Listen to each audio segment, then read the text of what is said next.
Olá pessoal, sou o professor Francisco, estou aqui hoje para tentar passar alguma coisa para vocês sobre inteligência artificial, ok? Minha formação é na área de computação, sou especialista em redes, mestre em engenharia elétrica e de computação na área de sistemas inteligentes e doutor e pós-doutor pela Universidade de Uberlândia. Bom, a minha intenção neste curso não é apresentar, obviamente, todo o processo de inteligência artificial, mas que esse material sirva de apoio para que vocês possam entender alguns aspectos que podem aparecer mais complexos e também fazer uma visão abrangente sobre o processo. Então vamos iniciar revendo alguns conceitos importantes para nós. Então o conceito de processamento de dados, onde nós temos alguns elementos. Então nós temos a parte de entrada e a parte de saída, e aí temos um processamento entre esses dois processos. Então precisamos saber o que nós temos disponível e o que nós queremos com isso. E finalmente, como nós vamos fazer essa transformação. A entrada nós jogamos no processamento, que faz uma transformação naqueles dados e nos vão fornecer uma saída, que é o nosso objetivo desejado. E aí nós temos os dados, que são elementos da entrada. Na saída nós temos a informação. E no processamento nós temos uma transformação dos dados em informação. Então nós temos, no nosso processo de computação, nós temos os sistemas convencionais. Conforme a experiência do programador, nós vemos duas relações distintas nesse processo. Nós temos uma relação de amor, quando o sistema funciona perfeitamente como o usuário quer, e na maioria dos casos, como existe um processo na fase de comunicação, nós temos a famosa relação de ódio. Não gosto do computador. Mas isso está ligado não com a máquina, mas sim com a experiência de quem prepara os sistemas que são colocados ali. E nos sistemas convencionais, nós verificamos que a solução é o programador que visualiza o problema e escreve no algoritmo como que é essa solução. As respostas são exatas conforme o entendimento desse programador, conforme a comunicação do que foi feito. E o sucesso da programação desse sistema vai depender, obviamente, da experiência desse analista ou programador. No seu processo de comunicação, como que ele obtém essas informações, como é que ele entende a solução, como é que ele é capaz de solucionar o problema e como ele faz a programação do sistema, ou seja, a sua experiência em programação. Tudo isso contribui para o sucesso de um sistema convencional. Então nós temos um exemplo aqui já conhecido de vocês, que é um algoritmo, sem vários detalhes. Então ele tem a solução exata, conforme o programador projetou. Ele lê uma variável qualquer e faz um teste. Se essa variável é menor do que 1, então ele escreve que você digitou 0. Se não, ele escreve que você digitou 2.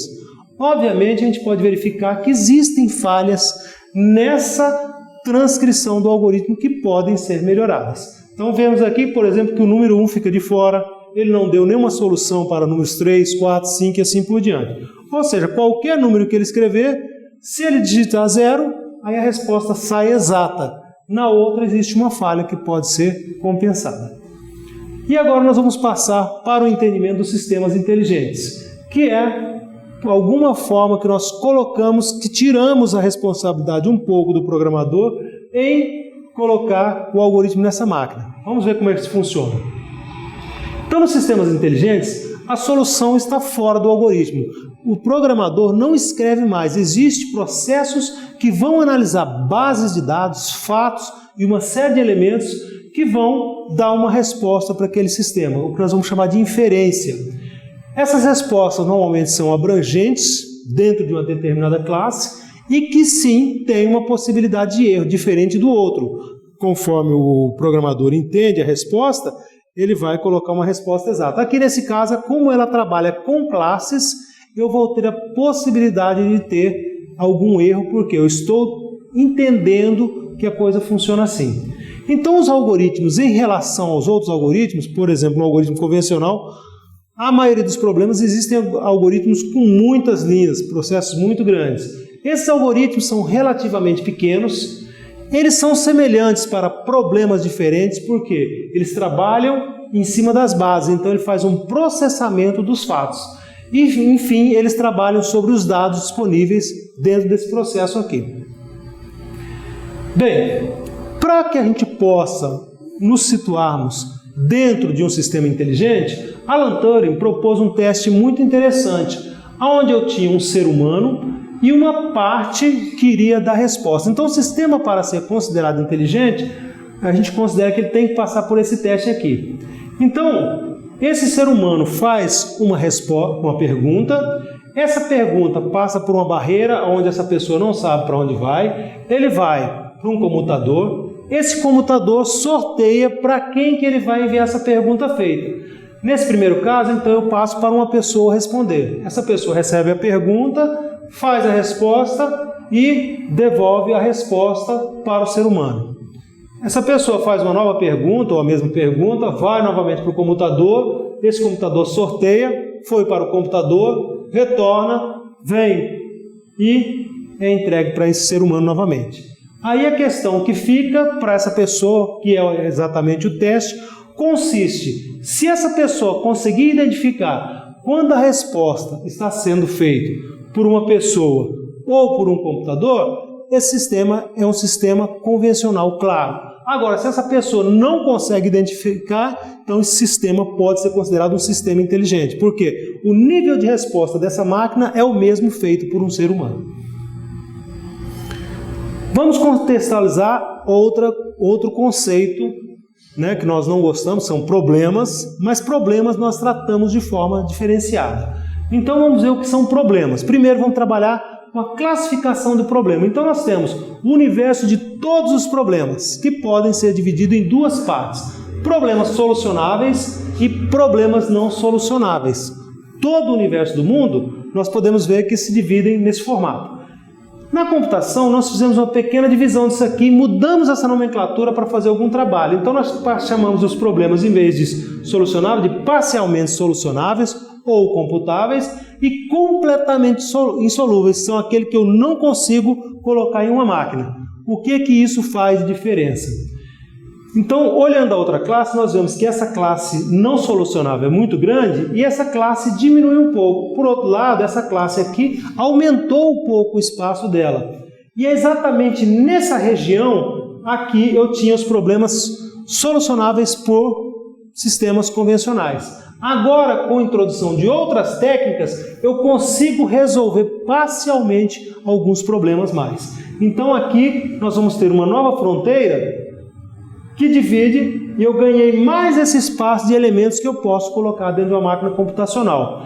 E a grande investimento na área de computação é exatamente tentar trazer o máximo possível. Lógico que nós não vamos ter condição de chegar nesse ponto, mas qualquer solução que eu consiga dessa classe trazer um pouco mais para cá é algo que eu posso automatizar e melhorar os processos computacionais.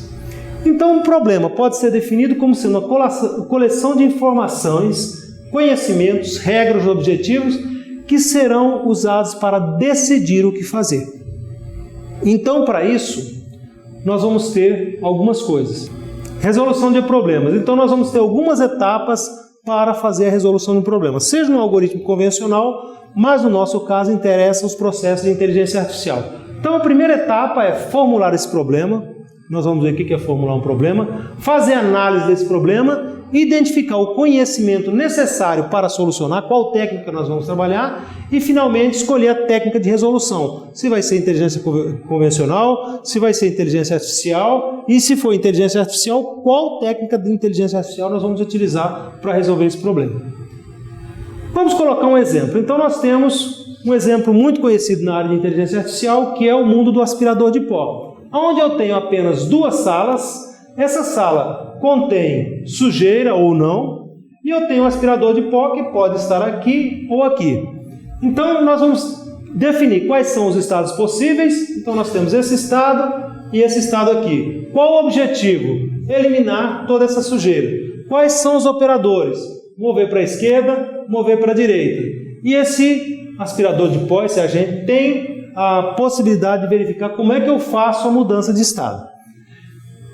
Vamos ver então, aqui nós temos todos os estados possíveis quer dizer, essas aqui são as diversas situações que podem acontecer, eu vou ter que organizar isso aqui. Então eu tenho uma situação, o primeiro estado, que é o estado onde o aspirador está do lado esquerdo, com sujeira nos dois ambientes. Ele pode iniciar do lado direito, estando sujeira nos dois ambientes, ou qualquer uma dessas situações. E o nosso estado objetivo esse é o estado 7 ou 8, onde os dois ambientes estão limpos. Então, nós vamos ter estado inicial, qualquer um desses estados, ele pode iniciar nessa situação. O estado final, 7 ou 8. O teste de término é que esses dois ambientes têm que estar limpos, né? Nossos operadores, mover para a direita, mover para a esquerda, aspirar. E o custo de caminho são quantas ações ele vai ter que fazer até terminar o processo, de um estado inicial qualquer até o estado final. Podemos verificar que para fazer um algoritmo convencional para solucionar esse problema, ele já vai ficar muito grande. Então eu posso fazer, a partir desses dados, que é formulado o meu problema, fazer um algoritmo que simplesmente vai ficar movimentando esse aspirador de pó. Vamos ver como é que a gente pode estruturar esse problema. Então aqui nós temos o grafo ligando todos aqueles estados possíveis. Então o que meu sistema vai fazer? Ele vai verificar em qual estado que ele está e qual as situações que é possível ele ir conforme o comando que for dado. Então, por exemplo, se ele estiver aqui, então ele recebeu um movimento de movimentar à esquerda, ele pode passar para aquele estado, ó, o aspirador está aqui, e passa para aquele estado sem fazer nada. Se ele recebeu o comando de aspirar estando aqui, ele vai passar para esse novo estado. Ele está aqui, o aspirador limpou. Se movimentar, mandar aspirar nesse estado aqui, quer dizer, não vai acontecer nada. Então, quer dizer, eu formulei todo o problema. Agora eu crio um autômato que ele vai navegar dentro do processo e conforme ele estiver verificando, a solução está completa e exata dentro desse processo e ele vai conseguir trabalhar isso aqui e resolver o problema. Esse processo nos leva a uma das técnicas muito utilizadas na solução de problemas, que é a busca. A busca é um processo onde eu vou organizar metodicamente uma determinada solução dentro daquele estado. Então, conforme eu estou num estado, eu vou achar a solução de alguma forma. E para isso, eu tenho duas metodologias. Uma é chamada busca cega ou busca desinformada e a outra busca heurística. Nessa aqui eu não tenho informação nenhuma sobre o mundo. Como é que a coisa está? Simplesmente eu tenho informação de onde eu estou e o que está em volta de mim. E a partir daí, quer dizer, eu estou procurando a minha solução e verifico os estados e busco o que é possível e criar uma metodologia para chegar à solução. Onde está a solução? Não sei. Vamos ver como é que isso funciona. Então, a busca cega, eu não tenho informação nenhuma e tem dois processos para fazer isso. Uma é a busca em largura e outra é a busca em profundidade. Bom, se eu não tenho informação nenhuma, o que isso difere de outros sistemas? Que esse sistema, se a solução existir dentro daquele mapeamento, esteja onde estiver, eu vou achar. E caso a solução não exista, ao final da minha busca, eu vou ser capaz de informar que a solução não existe conforme foi mapeado, o que está sendo procurado. Vamos ver como é que funciona a busca em largura.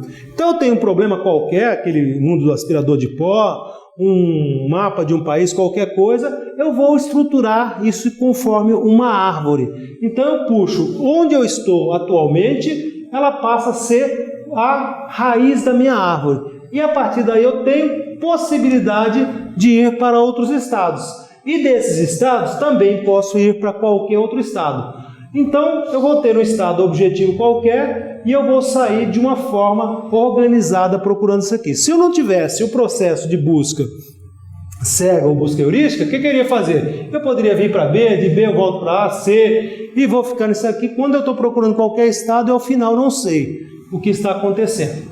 Então a busca em largura, eu vou fazer o seguinte: eu começo procurando aonde estou, verifico se é o que eu estou procurando, é o meu estado objetivo, não é. Se não for, eu passo para o próximo nível e verifico todos os elementos que estão próximos a ele. Não sendo, eu vou aprofundando e assim por diante.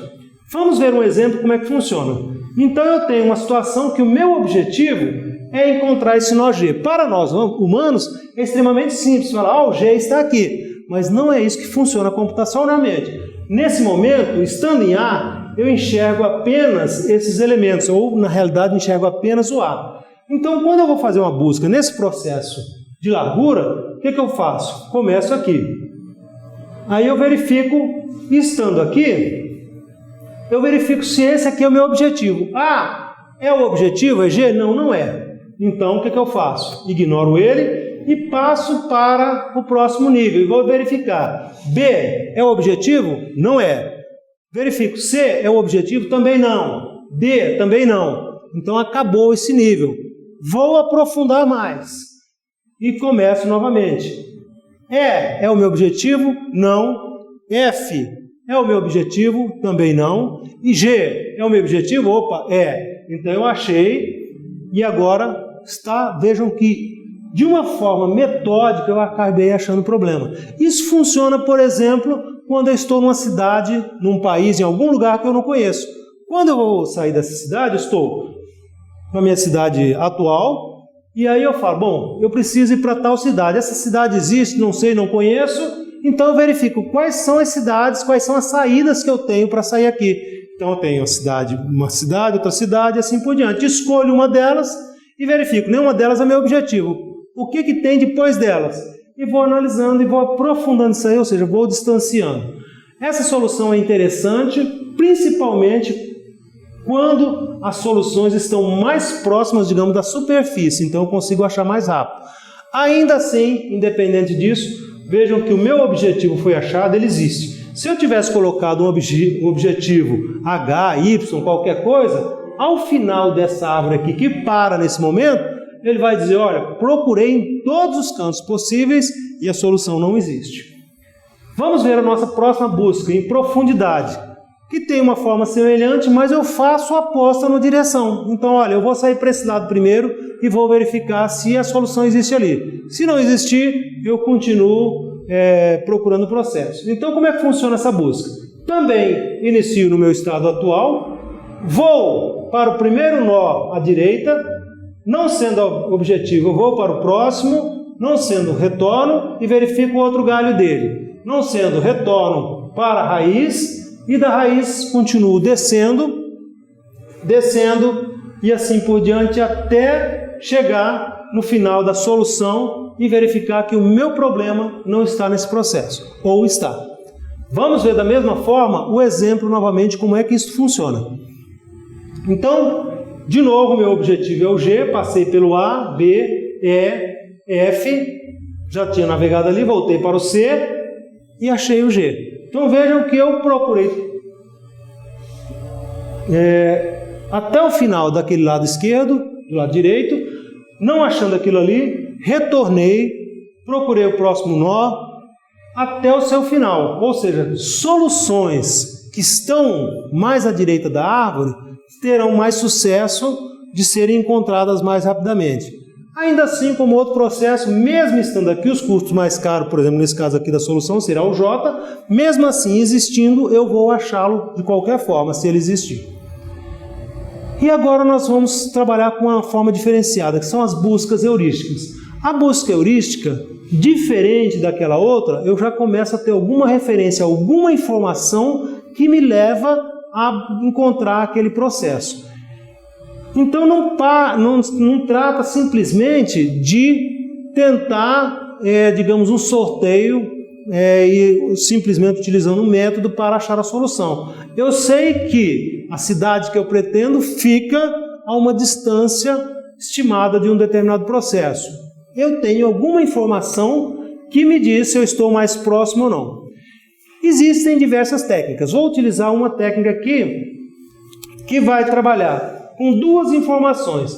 A distância relativa de cada estado até o meu objetivo e a distância que eu tenho do meu próximo estado. Considerando como se fossem cidades, então eu tenho a distância até a próxima cidade e a distância provável dessa próxima cidade até a cidade que eu pretendo ir. Isso significa o quê? Eu tenho uma cidade que está num ponto aqui.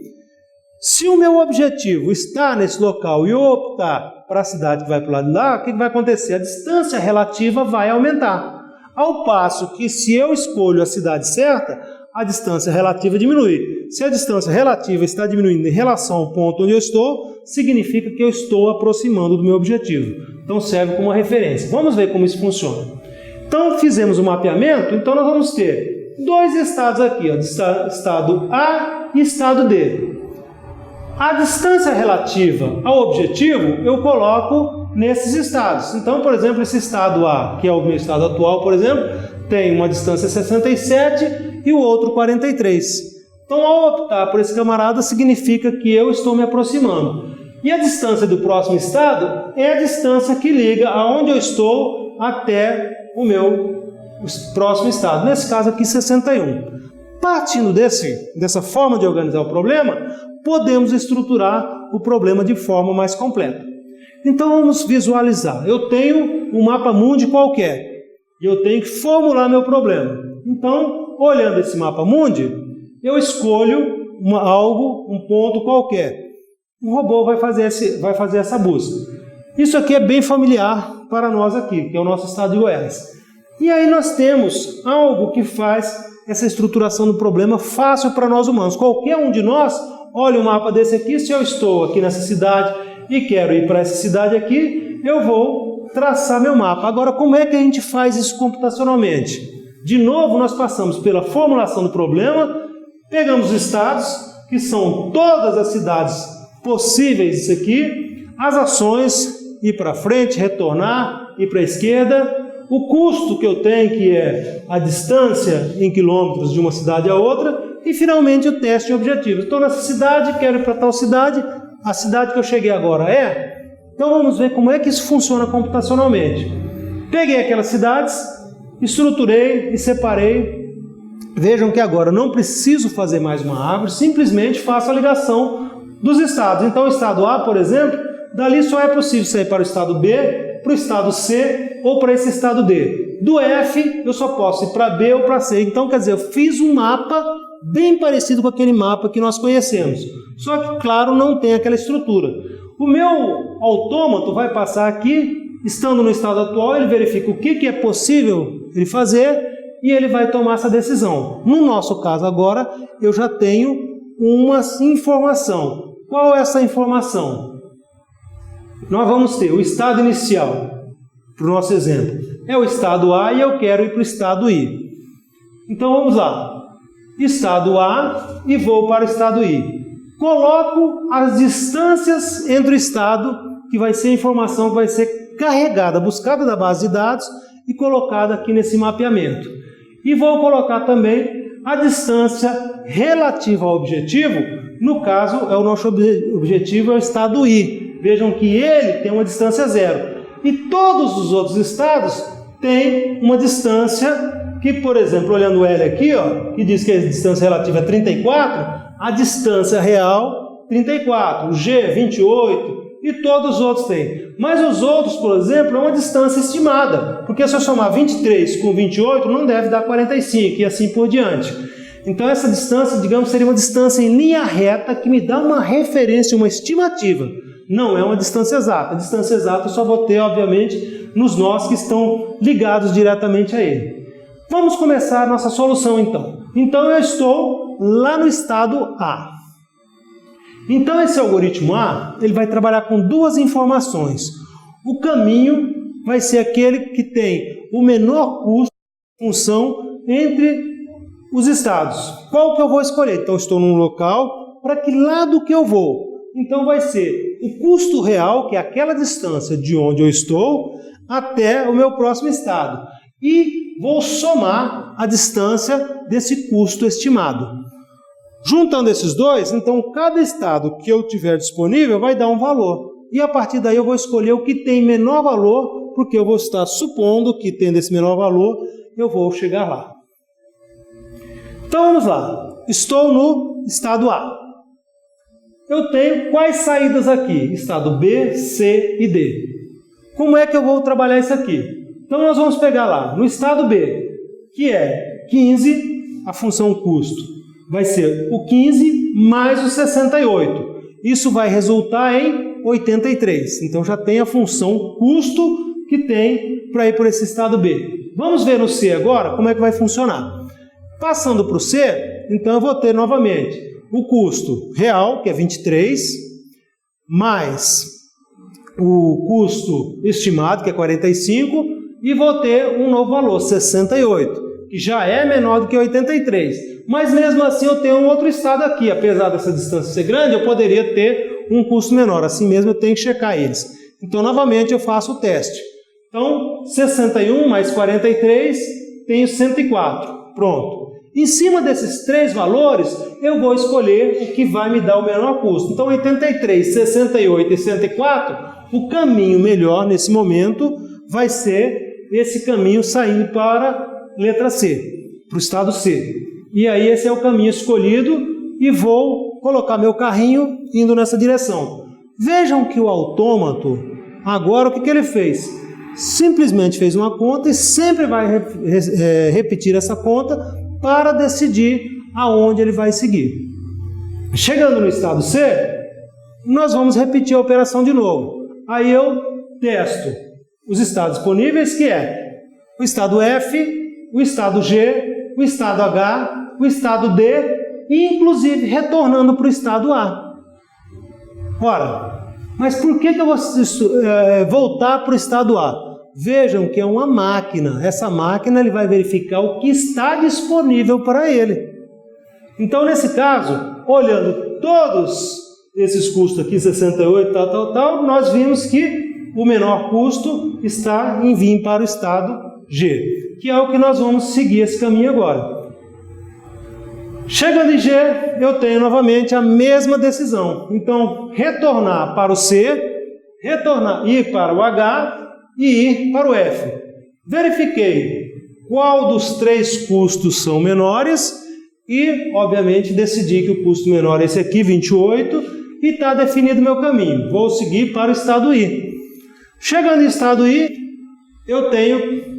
faço o teste objetivo, quer dizer, em todos eles eu fiz meu teste objetivo, não era o estado I, então por isso que eu fui seguindo. Chegou em I, o meu objetivo é, então, festa, o sistema alcançou o processo.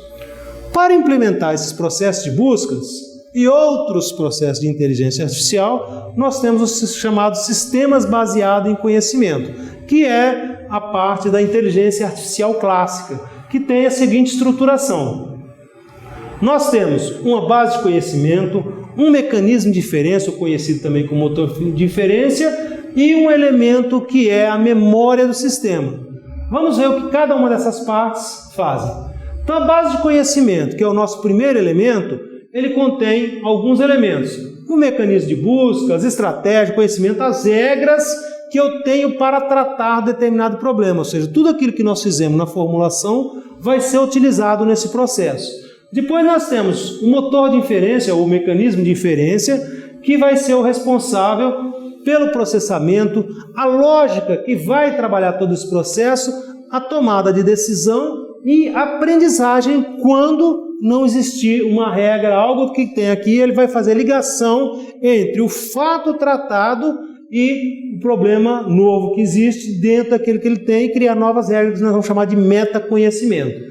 Vamos ter uma outra parte que não é bem clara aqui, mas é um elemento que faz, onde nós colocamos sensores. É possível fazer uma interface com o usuário, porque todo sistema baseado em conhecimento, ele é caracterizado principalmente pela comunicação com o seu usuário. Então, à medida que ele vai buscando, trazendo novas informações, ele vai estruturando toda a decisão do processo. E onde que é guardada essas informações? É nesse quadro negro, ou chamada memória de trabalho, que é onde ele vai guardando as informações, os fatos, o que ele interagiu, quais foram as ações tomadas e todo esse processo trabalha em conjunto para chegar a uma decisão. Esse sistema é um sistema extremamente difícil de implementar. Você precisa de uma série de processos e normalmente alguns sistemas prontos, como o Lisp, Prolog e outros mais avançados. É difícil de implementar, mas a grande característica desse sistema é, ao final do processamento, ao tomar uma decisão, eu posso perguntar para esse sistema por que ele tomou a decisão ou por que ele não escolheu esse processo, que ele vai fazer todo o processo inverso e lhe dizer por que ele tomou essa decisão. Então, nesse sistema, nós temos, por exemplo, quando você trata um problema de saúde, por que é essa doença ou não essa doença? No sistema jurídico, por que prender, por que não prender? Ninguém vai aceitar um sistema que fala, você está preso para o resto da sua vida. Mas por quê? Então, esse sistema traz essa explicação. E uma outra nova técnica, que essa está normalmente mais próxima, porque eu posso programar em qualquer linguagem de programação convencional, posso estruturar esse processo de maneira, digamos, simples.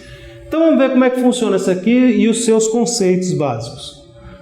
Então a rede neural artificial, ela tem sua fundamentação nessa estrutura que vocês viram lá na biologia, que é o neurônio humano, o neurônio animal, aonde nós temos uma célula nervosa, que é uma das principais células do sistema humano, e nós vamos ter entradas, processamento e saída. Vamos ver como funciona isso aqui, vamos limpar um pouquinho esse processo. Vamos tirar esses nomes e vamos deixar a célula puramente simples. Então nós vamos ter dendritos, relembrando um pouco biologia. Então nós vamos ter os dendritos nessa célula, nós vamos ter um núcleo na célula e um axônio, que é onde eu produzo a saída desse processo. Então, os dendritos recebem os estímulos visuais, auditivos, e transmitem para esse núcleo. Esse núcleo processa esse estímulo e manda a resposta através do axônio, que eu tenho que fazer alguma movimentação. E a nossa rede neural humana, ou qualquer rede neural biológica, tem uma grande quantidade de neurônios que se ligam a outros neurônios, fazem o processamento e ligam a outra, pega a sua saída, joga na entrada do próximo neurônio, e esse elemento é chamado de sinapse, que é a forma onde se estabelece o conhecimento humano. Por isso que várias pessoas, com a quantidade de neurônio que tem, pensam e agem de formas diferentes diante das mesmas coisas. É a forma como foi feita a ligação e onde foi feita essa ligação, que também está ligada com outras entradas nesse processo. Então, com base nesse neurônio biológico, alguns pesquisadores, por volta de 1949, dois deles principais, McCulloch e Pitts, fizeram um modelo matemático para tentar explicar e tentar facilitar o entendimento disso aí. A partir disso aí, nós começamos a nova área de inteligência artificial. E aí nós temos o neurônio artificial, que é composto de um núcleo, de elementos de entrada que são ligadas a esse núcleo aqui, e depois uma saída. Para simular aquela sinapse, então nós vamos ter uma coisa que vai ser chamada de pesos, que vai ponderar os valores dessa entrada, então eles vão aumentar ou diminuir esse valor. Vai funcionar como se fosse uma resistência ou um registro que abre e fecha conforme a importância desse elemento. E é exatamente em cima desses pesos que está o aprendizado desse sistema inteligente. Esse núcleo ele é dividido em duas partes, especificamente. Uma parte que é chamada função soma, que é essa função faz o quê? Faz a soma de cada entrada multiplicado por o seu peso. Soma todos eles, então nós vamos ter essa soma aqui, ó. Função soma é a somatória de todas as entradas ponderada pelos seus pesos. Depois disso aqui, feita essa função, ela passa para outra parte da célula, onde eu vou ter a função de ativação. O que é essa função de ativação? É o elemento que vai produzir o meu sinal de saída conforme o valor que está aqui. Colocando no sinal digital, então eu tenho lá, se o valor for até, digamos, 5, a somatória, então ele produz sinal 1. Abaixo disso aí, ela produz sinal 0. Então nós vamos ter funções digitais, vamos ter funções analógicas, que nós chamamos de funções sigmoidal, e assim por diante, que vai produzir o resultado da minha saída conforme a avaliação que ela fizer em cima dessa soma aqui de todos os pesos. Então esse neurônio, para que a gente possa entender, quando eu falei que é um elemento fácil de programar, então esses aqui são elementos, digamos, reutilizáveis, eles vão ser o mesmo para qualquer sistema que eu for trabalhar. Função soma, função de ativação, as entradas, saída, o que vai variar de um problema para o outro? Vão ser os valores desses pesos. Então eu vou ter entradas, que são os sensores, que vão receber essas informações, e aqui o que eu vou alterar? Eu vou pegar lá dentro do meu pacote de algoritmos e vou escolher uma função de ativação, que vai ser uma função digital, função sigmoidal, conforme eu... Então, eu tenho, digamos, um conjuntinho Lego que eu monto um neurônio. Agora, como é que eu vou fazer ele se adaptar a cada problema? É aqui que as coisas vão funcionar. Então, vai ser esses valores de peso que vai dar a diferença de um problema para o outro. Para isso, eu tenho que fazer o sistema de aprendizado, ou seja, eu tenho que fazer esses pesos, esse neurônio aprender. Então, para isso, eu vou utilizar duas técnicas. Uma técnica é chamada supervisionada, aprendizado supervisionado, e a outra não supervisionado. Vamos falar rapidamente o que é cada um desses sistemas. No aprendizado supervisionado, eu tenho lá o sistema, ele faz os seus cálculos, suas contas e emite uma saída. E durante a fase de aprendizado tem um tutor que diz para ele se a resposta está certa ou não. Se a resposta está certa, ele não precisa fazer nada. Agora, se a resposta estiver errada, o que ele tem que fazer? Ele tem que rever o que ele fez para tentar se ajustar aquilo até que ele esteja adequado ao problema. Já no aprendizado não supervisionado, não existe mais a figura do tutor. Então eu jogo o problema para esse neurônio e falo, olha, eu quero que você divida o mundo na seguinte forma. Então você tem esses dados e você vai tentar aprender isso aqui, classificar o mundo em 2 classes, 3 classes, 4 classes. Então o algoritmo vai trabalhar e ao final ele vai dividir tudo que estiver disponível dentro dessas classes. Para organizar o sistema, eu posso estruturar vários neurônios e fazer a rede neural. Então, eu posso colocar eles alinhados, 2, 3, 4, colocar várias camadas conforme o problema. É exatamente aqui outro aspecto que reside a pesquisa, o desenvolvimento de qualquer sistema que utilize redes neurais. Então, não é simplesmente colocar um neurônio. Um neurônio não vai resolver a maioria dos problemas, mas... quando eu coloco vários neurônios, eles vão poder se especializar em cada parte do problema e o conjunto dele é capaz de me dar uma resposta total para o sistema. Então eu posso ter 3 entradas, 4, 5, N entradas, uma saída apenas, 2, 3, conforme a necessidade do meu problema. E aí, entendido isso aí, nós vamos fazer um projeto de uma rede neural, que consiste de 4 fases no ciclo de vida do projeto de uma rede neural. O que nós temos nesse projeto? Nós temos a primeira fase, que é a fase de definição, aonde eu vou definir qual tipo de aprendizado, qual a estrutura, qual vai ser a forma de entrada, quais são os elementos necessários, o que deve ser considerado nesse problema. A partir dessa definição, eu começo o treinamento, aonde, conforme foi definido lá o tipo de aprendizado, eu vou jogar dados e vou deixar constantemente essa rede até que ela chegue a um nível de erro zero ou um nível de tolerância que eu aceito nisso aí. Chegou nessa fase de aprendizado, onde ela aprendeu sobre o problema, eu passo para a minha próxima fase, que é a utilização, ou seja, empacoto isso aqui, se transformou num programa e eu jogo para a utilização aonde o problema é aplicado. Durante a fase de utilização, eu vou ter naturalmente os problemas. E conforme os problemas que tem, eu passo para a minha próxima fase de manutenção. E vou verificar qual tipo de problema. Conforme o problema, então se eu não tive dados suficientes, o que eu faço? Eu aquisito novos dados e faço um novo treinamento. Agora, os dados estavam bons, mas as características que eu escolhi para definir o problema não foram suficientes, ou a estrutura.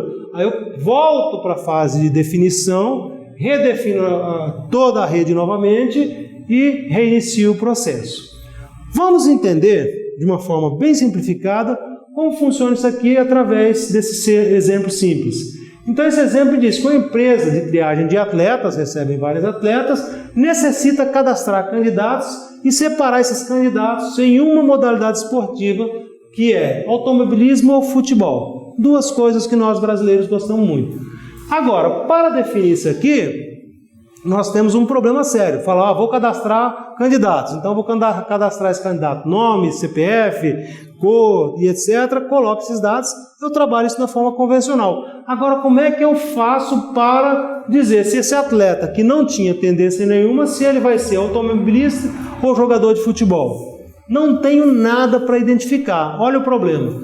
Então, como não tem esse histórico, nós vamos procurar um especialista que entende como é que eu faço para classificar as pessoas se eu nunca vi. Ele fala, olha, eu consigo realizar essa classificação com base em 3 características, que é a preferência por ciência, física ou filosofia. Se ele gosta ou não gosta. A partir disso aí eu consigo dizer se o cara vai ser um jogador de futebol ou se ele vai ser um automobilista. Olha só, que dificuldade. Como é que um cara decide isso aqui? Mas se ele diz que essas características são essas características que eu vou utilizar para definir meu sistema.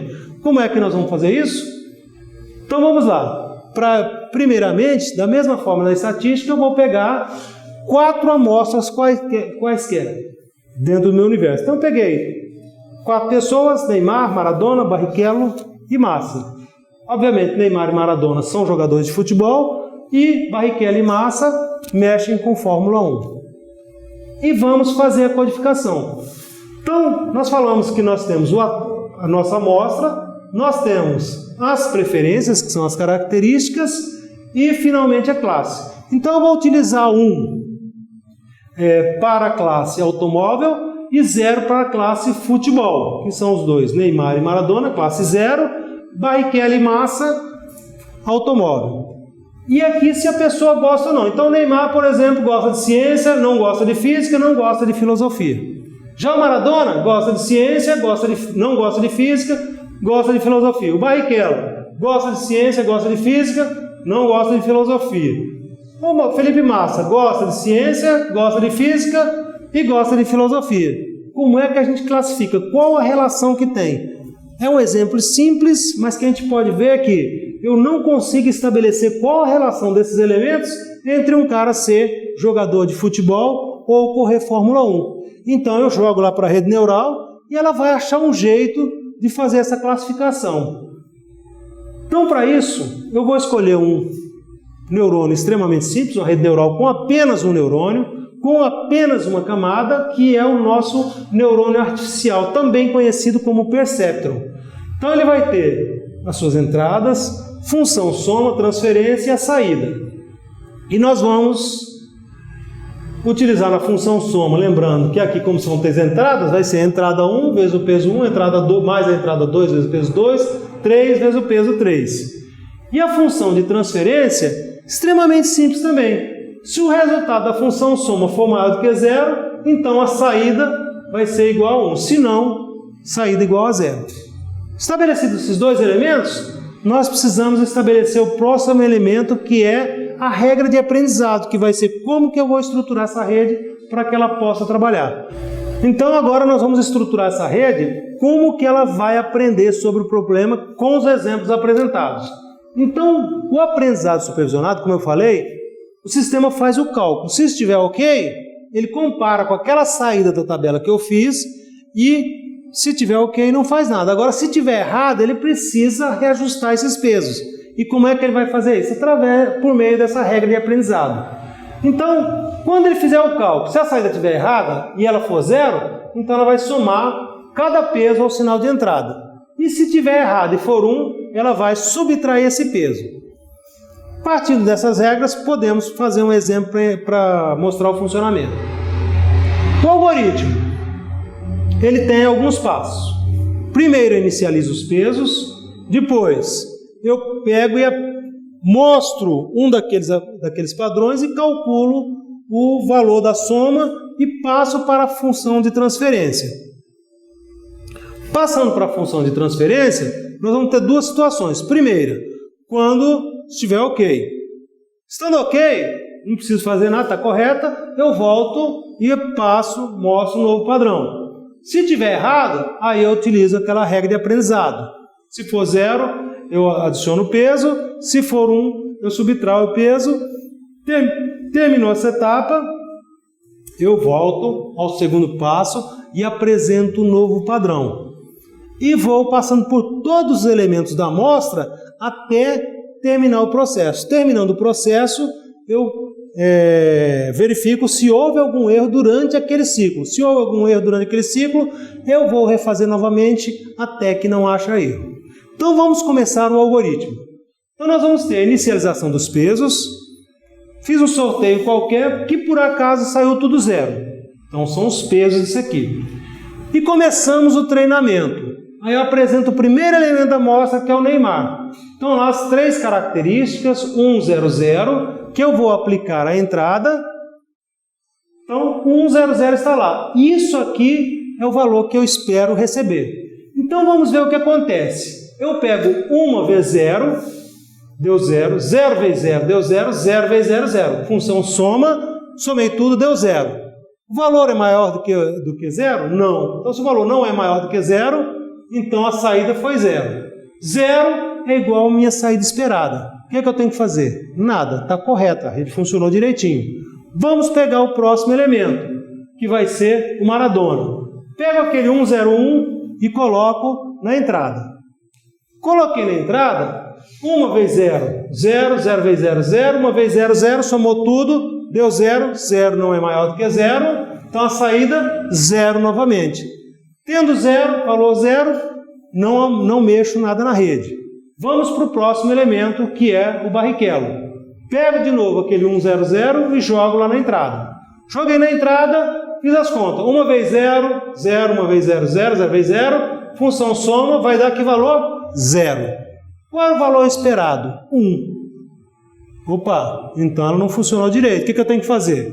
Eu tenho que consertar o sistema para que ele possa entender. Então, o que nós vamos fazer agora? Nós vamos ativar aquela regra de aprendizado, que diz que se a saída estiver errada e for 0, eu vou adicionar a cada peso, que é aquele zerozinho em azul, o valor de sinal de entrada. Então, eu vou pegar o 0 e somar com a entrada 1, 0 com aquela entrada 1 e 0 mais 0. Aí nós vamos ter o novo valor dos pesos, que vai ser 1, 1 e 0. Vou para o meu próximo elemento, que é o Felipe Massa, e jogo os valores dele lá na entrada. 1, 1 e 1. 1 vezes 1, 1. 1 vezes 1, 1. Somado com o outro lado deu 2. 1 vezes 0, 0. Função soma 2. 2 é maior do que 0? É. Então a função de transferência deu resultado 1. Opa! Beleza. Terminamos o primeiro ciclo. Terminando o primeiro ciclo, eu verifico. Teve erro? Teve. Lá no Barrichello, não é? Então eu vou ter que repetir todo o treinamento de novo para eu faço aquele reajuste e não deu problema nos outros. Então eu apresento novamente o Neymar e vou colocar as características dele na entrada da minha rede, que vai ser aquele 100. Então eu vou ter 1 vezes 1 igual a 1. 0 vezes 1, 0. 0 vezes 0, 0. Somei 1 mais 0 mais 0, eu tenho o quê? 1. 1 é maior do que 0, que a função de transferência vai fazer, Então, se 1 é maior do que 0, saída 1. Eu esperava 0. Então, deu erro. O que eu tenho que fazer? Ativar a minha função de aprendizado, que diz que se a saída estiver errada e for 1, eu vou subtrair o peso das suas respectivas entradas. Vamos ver como é que isso vai funcionar então. 1 menos 1 igual a 0, 1 menos 0 igual a 1 e 0 menos 0 igual a 0. E esses serão meus novos valores, 0, 1 e 0. E vamos passar para o próximo elemento, que é o Maradona. Jogamos os valores lá. 1, 0, 1, que é a entrada. Multiplicando 1 vezes 0, tal. Valor somatório 0. Transferiu para cá, verificou se 0 é maior do que 0, não é. Produziu saída 0. Está ok. Vamos para o próximo elemento, Barrichello. Jogo lá 1, 1 e 0. 1 vezes 0, 0. 1 vezes 1, 1. 0 vezes 0, 0. Transferiu, valor 1. Valor 1. Ok, não faço nada. Massa. Jogo de novo. 1, 1 e 1. 1 vezes 0, 0. 1 vezes 1, 1. 1 vezes 0, 0. Somou 0, 1 e 0. Deu 1. 1 é maior do que 0. Função de saída 1. 1. Não faço mais nada. Teve erro? Teve. Aonde? Lá no Neymar. Foi o único elemento desse ciclo. Volto novamente e apresento o Neymar. Jogo os valores na entrada.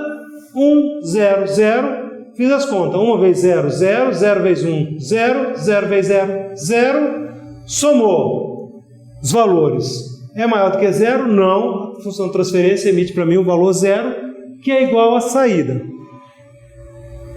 Não precisa fazer de novo, porque nós acabamos de fazer os outros e verificamos que está certo. No sistema automatizado, ele ia fazer com todos os outros, com Maradona, com Barrichello, com Massa, e vai verificar que nesse ciclo não houve erro, e a partir daí ela está aprendizada.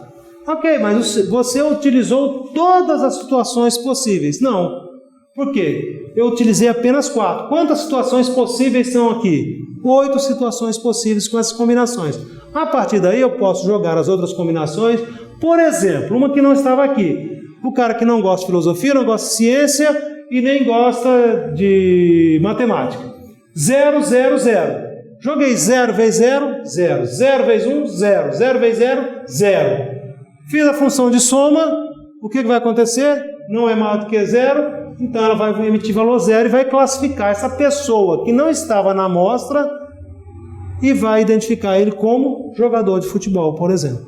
E qualquer outra pessoa que vier, eu vou verificar essas características, jogar no sistema e ele vai classificar essa pessoa conforme esse resultado.